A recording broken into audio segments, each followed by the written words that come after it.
Fats infection cause कराने में help करता है, कॉड फैटस। ठीक है, ये डायग्राम जो कर रहा है cell wall structure of Gram positive bacteria. ये क्या है, ग्राम पॉजिटिव बैक्टीरिया का सेल वॉल है, ये ग्राम नेगेटिव बैक्टीरिया का सेल वॉल है, और ये है माइकोबैक्टीरियम का सेल वॉल। ठीक है, इसमें हम लोगों ने देखा क्या क्या कंपोजिशन में होता है, लिपिड्स होते हैं, माइकोलिक एसिड होते हैं, और प्लाज्मा मेम्ब्रेन एसोसिएटेड प्रोटीन होती है, और कॉड फैक्टर होते हैं।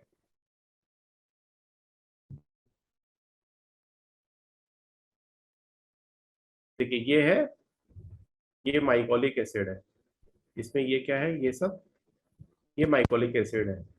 तो इसी माइकोलिक एसिड के कारण क्या होता है, ये सेल वॉल का स्ट्रक्चर है माइकोबैक्टीरिया का, और ये क्या है, माइकोलिक एसिड है। जो पिंक कलर के दिख रहे हैं जिगजैग फॉर्म में, ये क्या है, माइकोलिक एसिड है, और this is responsible for acid fastness of mycobacteria. ये पी डायग्राम क्या शो कर रहा है, सेल वॉल ऑफ माइकोबैक्टीरिया। इसमें देखिए नंबरिंग किया हुआ है। आउटर लिपिड्स ये क्या है, आउटर लिपिड्स है, 1 नंबर क्या है, आउटर लिपिड्स है। दूसरा नंबर पे क्या है, ये जिगजैग फॉर्म में पिंक कलर का क्या है, जितना जिगजैग फॉर्म देख रहे हैं 2 नंबर पे, ये क्या है, माइकोलिक एसिड है। ठीक है, ये जिगजैग फॉर्म में पिंक कलर का 2 नंबर पे क्या है, माइकोलिक एसिड है, और 3 नंबर पे क्या है, पॉलीसेक्राइड्स। ये क्या है, ये थिन लेयर ऑफ पॉलीसेक्राइड्स भी है इसमें। ठीक है, चौथे नंबर पे क्या है, ये 4th नंबर क्या है, पेप्टिडोग्लाइकेन। ठीक है, ये क्या है, layer, thin layer of peptidoglycan भी आती है इसमें। पांचवा क्या है, ये प्लाज्मा मेम्ब्रेन है। ठीक है, पांचवा क्या है, ये प्लाज्मा मेम्ब्रेन है, ये देख सकते हैं। और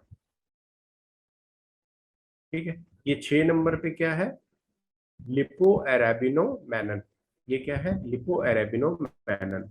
तो इसमें हम लोग को जो ध्यान देने वाली बात है कि इसमें माइकोलिक एसिड का कंटेंट आप देख सकते हैं, इसके थिक वॉल जो है, इसका कंटेंट काफी होता है, और यही रिस्पॉन्सिबल होता है इसके एसिड फास्टनेस के लिए।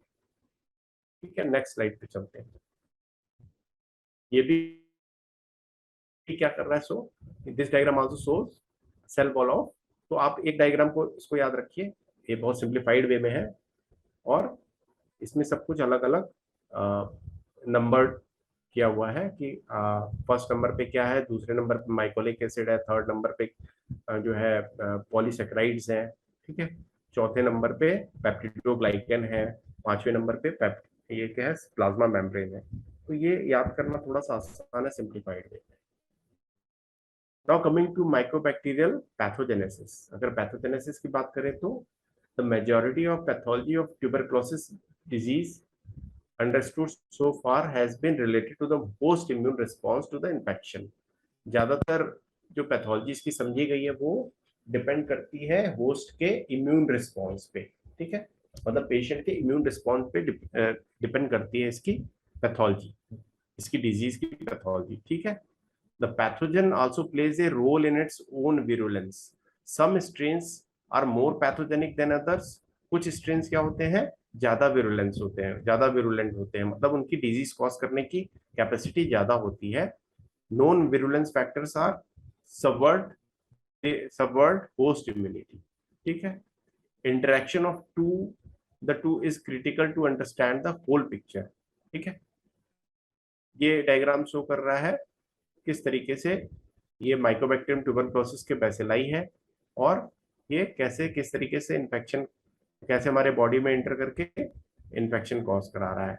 कुछ एक्टिव ट्यूबरक्लोसिस कॉज कराएगा और कुछ लेटेंट ट्यूबरक्लोसिस कॉज कराएगा। लेटेंट का क्या मतलब होता है, हिडन, मतलब वो सिम्टम शो नहीं करता है। लेटेंट ट्यूबरक्लोसिस में क्या होता है, सिम्टम शो नहीं करते हैं, लेकिन बैक्टीरिया हमारे बॉडी में प्रेजेंट रहता है। ठीक है, पैथोजेनेसिस में 3 स्टेजेस आती हैं बेसिकली। पहला स्टेज होता है स्टेज ऑफ इन्वेजन। इन्वेजन का स्टेज मतलब बैक्टीरिया हमारे बॉडी में इंटर करके क्या कर रहा है। देखिए स्टेज 1 में क्या होता है, इन्वेजन होता है, bacteria get into cell receptor mediated. Bacteria avoid macrophage activation maturation, hide in phagocytes and multiply.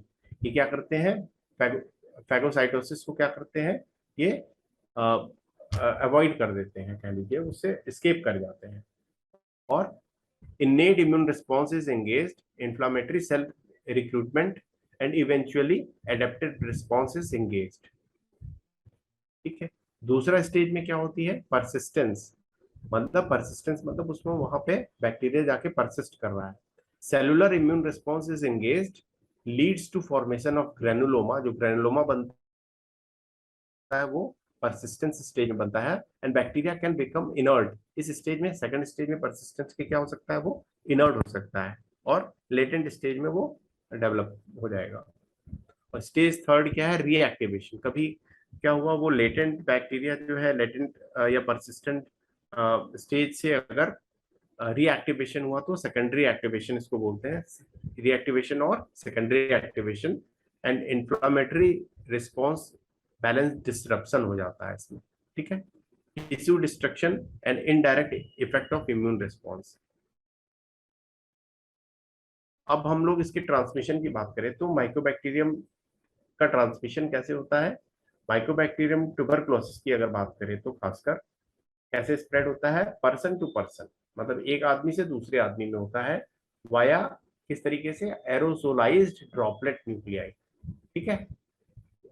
आप ये डायग्राम में देख सकते हैं कि एक पेशेंट अगर कफ करता है, स्नीच करता है तो, और वो इन्फेक्टेड है पहले से, उसको बीमारी है और वो उसमें लोड काफी है बैक्टीरिया का, बैक्टीरियल लोड काफी है और वो स्नीच कर रहा है, कफ कर रहा है, तो ढेर सारे बैक्टीरिया क्या होते हैं, ड्रॉपलेट्स के फॉर्म में एयर में वो सस्पेंड हो जाते हैं। ठीक है, एयर में वो आ जाते हैं। Infection is via inhalation of infected droplets. फिर इन ड्रॉपलेट्स का इनहालेशन कोई दूसरा पेशेंट करता है, मतलब ये ड्रॉपलेट क्या करता है, कोई दूसरा पेशेंट इनहेल करता है तो उसमें क्या होगा, फिर उसमें जाके वो मल्टीप्लाई कर सकता है और लेटेंट स्टेज में जा सकता है या एक्टिव ट्यूबरक्लोसिस में डेवलप कर सकता है। Expelled when an infectious person coughs, sneeze और स्पीक्स। अगर कोई इन्फेक्टेड पर्सन है या इन्फेक्टेड पेशेंट है और वो कफ करता है, स्नीज करता है, तो क्या हो सकता है, या बोलते समय भी अगर बैक्टीरियल लोड काफी ज्यादा है तो बोलते समय भी क्या होगा, उसके माउथ से या नोज से, रेस्पिरेटरी ट्रैक्ट से क्या होगा, ड्रॉपलेट न्यूक्लियाई क्या होंगे, एयर में आ जाते हैं और जो पास खड़ा व्यक्ति उसको इनहेल कर सकता है, अपने सांस के थ्रू, नोज के थ्रू क्या करेगा, वो इनहेल कर लेगा और उसमें इन्फेक्शन होने के चांसेस हो जाते हैं। ठीक है, तो ये था ट्रांसमिशन, मोड ऑफ ट्रांसमिशन। ये डायग्राम शो कर रहा है कि किस तरीके से एक पेशेंट अगर कफ करता है, स्नीज करता है, तो दूसरे पेशेंट में किस तरीके से वो ड्रॉपलेट क्या कर सकते हैं, वो इंटर कर सकते हैं। देखिए ये पेशेंट कफ किया, स्नीज किया, तो ये दूसरा पेशेंट जो सामने खड़ा हुआ है या दूसरा व्यक्ति जो सामने खड़ा हुआ है वो इनहेल कर रहा है उसी बैक्टीरिया को, तो उन्हीं ड्रॉपलेट्स को, तो उसके लंग्स में जाके ये इन्फेक्ट कर सकता है और बीमारी कॉज करा सकता है। Dots in air represent droplet nuclei containing Mycobacterium tuberculosis. ये जो डॉट्स शो कर रहे हैं वो क्या है, ड्रॉपलेट न्यूक्लियाई है, जिसमें कि क्या होता है, माइकोबैक्टीरियम ट्यूबरक्लोसिस बैक्टीरिया उसमें रहता है। अगर ये पेशेंट पहले से इन्फेक्टेड है, मान लीजिए इसको पल्मोनरी ट्यूबरक्लोसिस है और वो कफ किया, स्नीज किया, तो उसके कफ और स्नीज के थ्रू क्या होंगे, खांसने से, छींकने से, ठीक है, उससे क्या, या तो बोलने से भी क्या होगा, ड्रॉपलेट न्यूक्लियाई क्या होंगे, एयर में आ जाएंगे, जो कि उसमें क्या होता है, पहले से माइकोबैक्टीरियम ट्यूबरक्लोसिस बैक्टीरिया होगा और वो उसको, ड्रॉपलेट्स को दूसरा व्यक्ति जो सामने खड़ा हुआ है वो इनहेल करेगा और उसके लंग्स में जाके ये इन्फेक्शन कॉज करा सकता है। तो ये हो गया माइकोबैक्टीरियम ट्यूबरक्लोसिस का मोड ऑफ ट्रांसमिशन, किस तरीके से ट्रांसमिट हो सकता है। Now probability that TB will be transmitted depend on, अगर ये प्रोबेबिलिटी की कितनी रहेगी, किस क्या उसके फैक्टर्स हैं, वो क्या है, उसमें सबसे पहला infectiousness of person with tuberculosis disease. ठीक है, environment in which exposure occurred. तीसरा क्या है, लेंथ ऑफ एक्सपोजर, कितने समय के लिए सामने वाला व्यक्ति एक्सपोज्ड हुआ है उस एयर, ये ड्रॉपलेट न्यूक्लियाई के थ्रू। ठीक है, और और क्या दूसरा फैक्टर है, विरुलेंस फैक्टर। ठीक है, virulence of the tubercular bacilli, उस ड्रॉपलेट में जो ट्यूबरकुलोसिस बैक्टीरिया है, ट्यूबरकुलर बैक्टीरिया, उसका विरुलेंस फैक्टर कितना है उस पर भी डिपेंड करेगा। ठीक है, तो these are probability factors that tuberculosis will be transmitted. ये सब क्या है, प्रोबेबिलिटी फैक्टर्स। एक तो लेंथ ऑफ एक्सपोजर हो गया, किस वातावरण में, किस एनवायरनमेंट में एक्सपोजर हो रहा है, विरुलेंस क्या है उस बैक्टीरिया का, ट्यूबरकुलर बैक्टीरिया का। ठीक है, और डोज कितना जो है, कितना अगर खांस रहा है, चीख रहा है, तो एयर में कितना बैक्टीरिया या ड्रॉपलेट न्यूक्लियाई आ जा रहा है। ठीक है, the best way to stop transmission is to isolate infectious person. सबसे बेहतर तरीका क्या है, बेस्ट तरीका क्या है ट्रांसमिशन को स्टॉप करने का? वो है आइसोलेट करना, इन्फेक्शियस पर्सन को आइसोलेट करने का जो है तरीका, वो सबसे बेहतर है। And provide effective treatment to infectious person as soon as possible. और उसको क्या किया जाए, इफेक्टिव ट्रीटमेंट, प्रॉपर ट्रीटमेंट उसको दिया जाए। पहले तो उसको आइसोलेट कर दिया जाए, और दूसरा है कि हम उसको प्रॉपर ट्रीटमेंट और डायग्नोसिस और ट्रीटमेंट दिया जाए उसको पेशेंट। तो ये क्या करेगा, ट्रांसमिशन को स्टॉप कर देगा। अब ये कुछ साइट शो कर रहा है एक्स्ट्रा पल्मोनरी ट्यूबरकुलोसिस। ट्यूबरकुलोसिस क्या हो सकती है, एक तो सबसे ज्यादा चांसेस क्या होते हैं, लंग्स की ट्यूबरकुलोसिस हो जाए। ठीक है, लेकिन दूसरा क्या है, और कहाँ भी हो सकता है, जो दूसरी जगह होंगे वो क्या क्या हो सकते हैं, उसको बोलते हैं एक्स्ट्रा पल्मोनरी ट्यूबरकुलोसिस। उनमें क्या क्या हो सकते हैं, लिम्फ नोड्स इन्वॉल्व हो सकते हैं, बॉडी के लिम्फेडिनाइटिस हो सकती है, सेंट्रल नर्वस सिस्टम इन्वॉल्व हो सकता है, जिसमें मेनिंजाइटिस हो सकती है, जिसको बोलते हैं ट्यूबरकुलर मेनिंजाइटिस, आप लोगों ने सुना होगा। एक्स्ट्रा पल्मोनरी ट्यूबरकुलोसिस में आता है ट्यूबरकुलर मेनिंजाइटिस। और क्या हो सकता है, लंग्स के प्लूरा का इन्फेक्शन हो जाए, प्लूरल ट्यूबरकुलोसिस।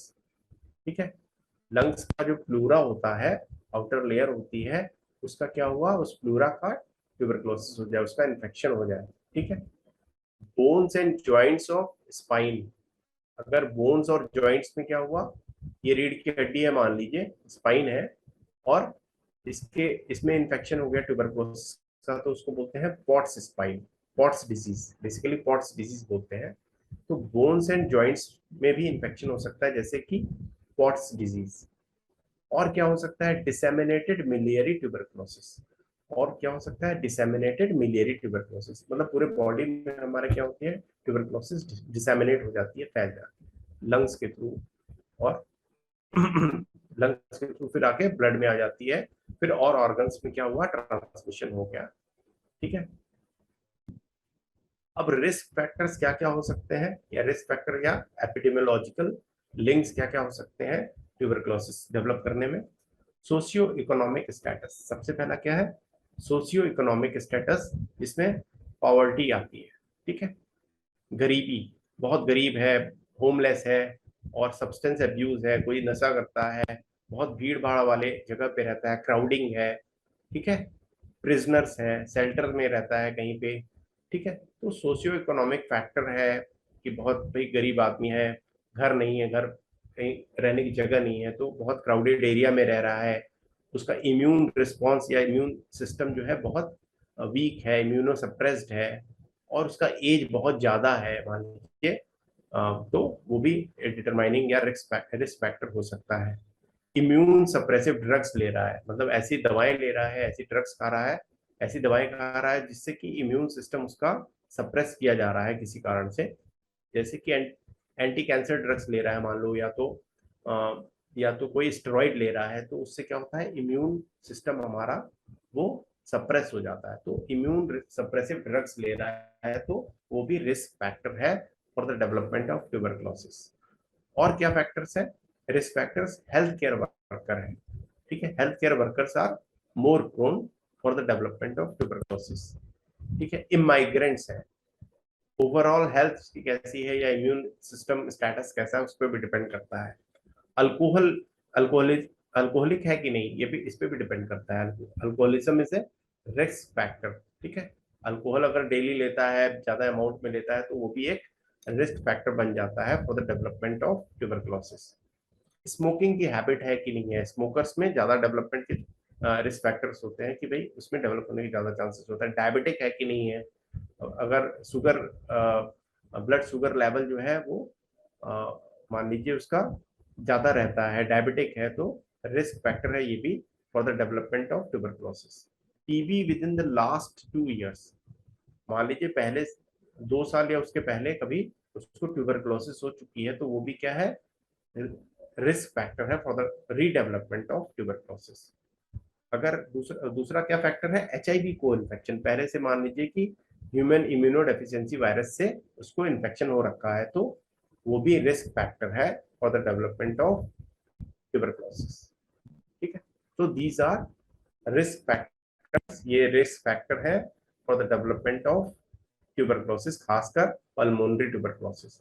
हम लोगों ने 2 तरीके का पढ़ा, ट्यूबरक्लोसिस कैसे कैसे हो सकता है, या तो पल्मोनरी हो सकता है, ज्यादातर चांसेस क्या होते हैं कि ज्यादातर केसेस कैसे मिलते हैं, मोर देन 90% केसेस क्या होंगे, माइक्रोबैक्टीरियम ट्यूबरक्लोसिस से हो रहा है तो वो लंग्स में इन्फेक्शन होता है।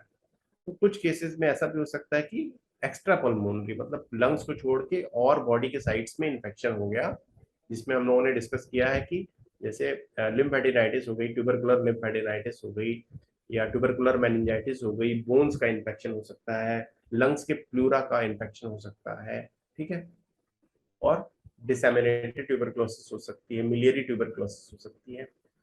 ठीक है, तो फिर रिस्क फैक्टर्स हम लोगों ने डिस्कस किया कि क्या क्या हो सकता है उसका, socio economic status, poverty, homelessness, crowded area में रह रहा है, इम्यून सिस्टम उसका क्या है, वीक है, या इम्यूनो सप्रेसिव ड्रग्स ले रहा है, इम्यूनो सप्रेसिव दवाई ले रहा है, हेल्थ केयर वर्कर है, ठीक है, अल्कोहलिक है, अल्कोहल का सेवन करता है काफी लंबे समय से, या स्मोकर है, डायबिटिक है, ठीक है, उसका शुगर लेवल मेंटेन नहीं रहता है, ठीक है, HIV का को इन्फेक्शन पहले से हो रखा है, तो these are risk factors for the development of tuberculosis.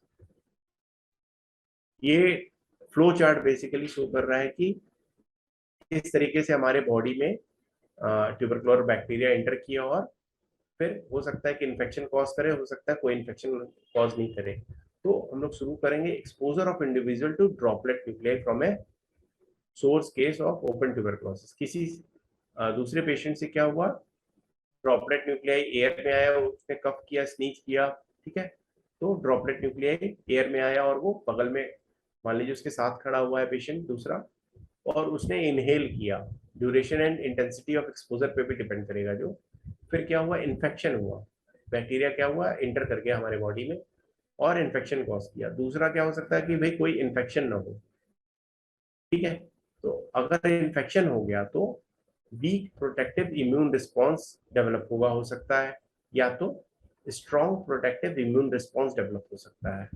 अगर weak protective immune response develop होता है तो अनकंट्रोल्ड बैक्टीरियल ग्रोथ होगा, मतलब ट्यूबरकुलर बैक्टीरिया क्या करेगा, मल्टीप्लाई अनकंट्रोल्ड वे में करेगा, मतलब अच्छा खासा वो उसका लोड बढ़ेगा बैक्टीरिया का बिकॉज ऑफ मल्टीप्लीकेशन। अगर उस पेशेंट का क्या है, इम्यून रिस्पॉन्स जो है वीक है, तो मान लीजिए अगर वीक नहीं है तो क्या हुआ, स्ट्रॉन्ग प्रोटेक्टिव इम्यून रिस्पॉन्स है, तो क्या हुआ, limited initial bacterial bacterial growth होगा, बैक्टीरिया का मल्टीप्लिकेशन क्या होगा, लिमिटेड होगा, बहुत कम मात्रा में मल्टीप्लाई कर पाएगा। मान लीजिए उस समय क्या हो सकता है, host factors and bacterial factors पे डिपेंड करेगा, बैक्टीरियल ग्रोथ अरेस्ट हो सकता है, सम कुछ बेसिलाई क्या कर सकते हैं, परसिस्ट कर सकते हैं या लेटेंट स्टेज में चले जाएंगे। और क्या हो सकता है, bacterial growth arrested, all bacilli are eliminated, हो सकता है कि पूरे बेसिलाई एलिमिनेट कर दिए जाए because of good immune response. ठीक है, और या तो ऐसा हो सकता है कि भाई इम्यून रिस्पॉन्स तो ठीक था लेकिन कुछ बेसिलाई, कुछ बैक्टीरिया क्या हुए, परसिस्ट कर गए, रह गए। ये ऐसे केस में क्या होगा, ऐसे केसेस में दो कंडीशंस डेवलप हो सकती हैं, या तो इम्यून रिस्पॉन्स कॉम्प्रोमाइज्ड है तो रीएक्टिवेशन ऑफ लेटेंट ट्यूबरकुलोसिस हो जाएगी, इसको रीएक्टिवेशन या लेटेंट रीएक्टिवेशन ट्यूबरकुलोसिस बोलते हैं। या तो दूसरा हो सकता है इम्यून रिस्पॉन्स परसिस्ट कर रहा है, वेनिंग ऑफ डोरमेंट बेसिलाई, जो बैक्टीरिया बचे हुए हैं डोरमेंट बेसिलाई है वो क्लियर कर दिए गए, तो ये कंडीशन हो सकती है, या तो क्लियर कर दिए गए या तो रीएक्टिवेशन हो गया। Now coming to infection dynamics, following infection, अगर इन्फेक्शन हो गया तो 5 से 10% जो है इंडिविजुअल्स डेवलप करेंगे प्रोग्रेसिव क्लिनिकल डिजीज। मतलब ऐसा नहीं है कि आपके बॉडी में एंटर कर गया, इन्फेक्शन हो गया तो आपको डिजीज हो ही जाएगी, बीमारी हो ही जाएगी। सिर्फ 5 से 10% लोगों में क्या होगा, प्रोग्रेसिव क्लिनिकल डिजीज डेवलप होगी। जिसको बोलते हैं प्राइमरी एक्टिव ट्यूबरक्लोसिस। ठीक है, पहली बार हो रहा है, पहले से इन्फेक्शन नहीं है। ठीक है, तो ऐसे केसेस में सिर्फ 5 से 10% जो है इंडिविजुअल्स में प्रोग्रेसिव क्लिनिकल डिजीज डेवलप होगी, और इसको बोलते हैं primary active tuberculosis, usually with in 1 से 2 साल में इन्फेक्शन के बाद। Result of local bacterial growth and dissemination होगा, एक्टिव डिजीज प्रेजेंटेशन होगी, मतलब सिम्टम्स पूरे प्रेजेंट करेगा। ठीक है, क्या क्या सिम्टम्स में क्या क्या हो सकता है, कफ करेगा, अगर पल्मोनरी ट्यूबरक्लोसिस है तो कफ होगा, उसको बलगम निकलेगा, फीवर आएगा। ठीक है, इवनिंग राइज ऑफ टेम्परेचर होगा, और वेट लॉस होगा, कपड़े ढीले हो जाएंगे, वजन कम हो जाएगा, बार बार बुखार आएगा, हर समय बुखार सा लगेगा, कमजोरी लगेगी। ठीक है, और कफ होगा, बलगम निकलेगा, अगर पल्मोनरी ट्यूबरक्लोसिस हो रही है तो। और क्या हो सकता है, दैट मीन्स 5 से 10% लोगों में क्या हुआ, डिजीज डेवलप हो गया, और 90 to 95% of people immune response is effective and stops mycobacterial growth, और वो लेटेंट ट्यूबरक्लोसिस में डेवलप हो जाता है, या लेटेंट इन्फेक्शन में डेवलप हो जाता है। If the immune response is compromised and reactivation can occur, post primary tuberculosis या secondary tuberculosis भी डेवलप हो सकती है। ये क्या हो सकता है, तो एक्टिव ट्यूबरक्लोसिस हो गई, या तो लेटेंट ट्यूबरक्लोसिस हो गई, या तो पोस्ट प्राइमरी ट्यूबरक्लोसिस या सेकेंडरी ट्यूबरक्लोसिस में डेवलप हो जाएगा। तो ये 3 कंडीशंस बेसिकली हो सकती हैं अगर इन्फेक्शन होता है बैक्टीरिया से, माइक्रोबैक्टीरियल माइक्रोबैक्टीरियम ट्यूबरक्लोसिस से अगर इन्फेक्शन होता है तो 3 कंडीशंस हो सकती हैं, ये तीनों है, एक्टिव प्राइमरी, लेटेंट इन्फेक्शन, या पोस्ट प्राइमरी ट्यूबरक्लोसिस से सेकेंडरी ट्यूबरक्लोसिस में डेवलप हो सकता है। साइट्स ऑफ इन्फेक्शन हम लोगों ने डिस्कस किया, क्या क्या हो सकता है। सबसे इंपॉर्टेंट क्या है, माइक्रोबैक्टीरियम, अगर ट्यूबरक्लोसिस बैक्टीरिया है, माइक्रोबैक्टीरियम ट्यूबरक्लोसिस, तो सबसे common site for for infection क्या है, पल्मोनरी ट्यूबरक्लोसिस। वो लगभग क्या होता है, 85% ऑफ ऑल ट्यूबरक्लोसिस, जितने भी ट्यूबरक्लोसिस होते हैं उसके 85% केसेस में क्या होता है, लंग्स की ट्यूबरक्लोसिस होती है, या पल्मोनरी ट्यूबरक्लोसिस होते हैं। और जिसमें क्या होता है, infection starts in the lungs but may spread to many parts of the body. ठीक है, पल्मोनरी ट्यूबरक्लोसिस में क्या हुआ, 85% of the cases of tuberculosis are pulmonary tuberculosis, और ये इन्फेक्शन क्या हो सकता है, लंग्स में स्टार्ट होगा, और हो सकता है कि कुछ केसेस में 15% केसेस में ये other parts of the body में भी स्प्रेड कर सकता है। दूसरा क्या है site of infection, extra pulmonary tuberculosis. एक तो हो गया पल्मोनरी ट्यूबरक्लोसिस, दूसरा है एक्स्ट्रा पल्मोनरी, मतलब लंग्स के अलावा कहीं इन्फेक्शन हो रहा है तो उसको बोलते हैं extra pulmonary tuberculosis. Generally non contagious होता है and occurs more frequently in immunosuppressed persons.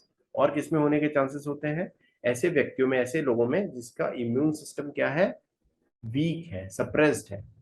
ठीक है, वो इम्यूनोसप्रेशन किस किस कारण से हो सकता है कि एंटी कैंसर ड्रग्स ले रहे हो सकता है कि स्टेरॉइड्स ले रहे हो किसी कारण से, किसी क्रोनिक बीमारी के कारण स्टेरॉइड ले रहा है लंबे समय तक से, तो उसमें भी क्या होता है, इम्यूनोसप्रेशन हो जाता है। तो मोस्ट कॉमन साइट क्या है, नॉन ट्यूबर या एक्स्ट्रा पल्मोनरी ट्यूबरक्लोसिस की लिम्फ नोड्स है। ठीक है, तो लिम्फ एडेनाइटिस होगी या लिम्फ नोड्स इन्वॉल्व हो जाएंगे लंग्स के अलावा। दूसरा क्या है, लिम्फ नोड्स। और क्या हो सकता है, जेनाइटो यूरिनरी ट्यूबरक्लोसिस हो सकती है, मतलब जेनाइटो यूरिनरी ट्रैक्ट जो है उसमें इन्फेक्शन हो सकता है माइक्रोबैक्टीरियम का, उसको बोलते हैं माइक्रोबैक्टीरियम ट्यूबरक्लोसिस। ठीक है, दूसरा क्या हो सकता है, लीवर में इन्फेक्शन हो सकता है, बोन्स एंड जॉइंट्स में इन्फेक्शन हो सकता है। ठीक है, बोन्स और जॉइंट्स में इन्फेक्शन हो सकता है,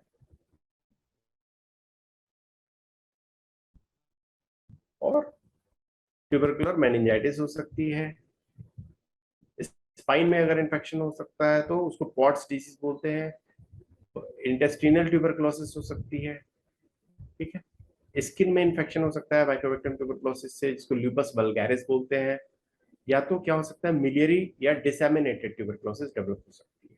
ठीक है, तो ये सब क्या है, साइट्स ऑफ इन्फेक्शन। तो हम लोग 2 मेजर में डिवाइड कर सकते हैं, पल्मोनरी, दूसरा है एक्स्ट्रा पल्मोनरी ट्यूबरकुलोसिस।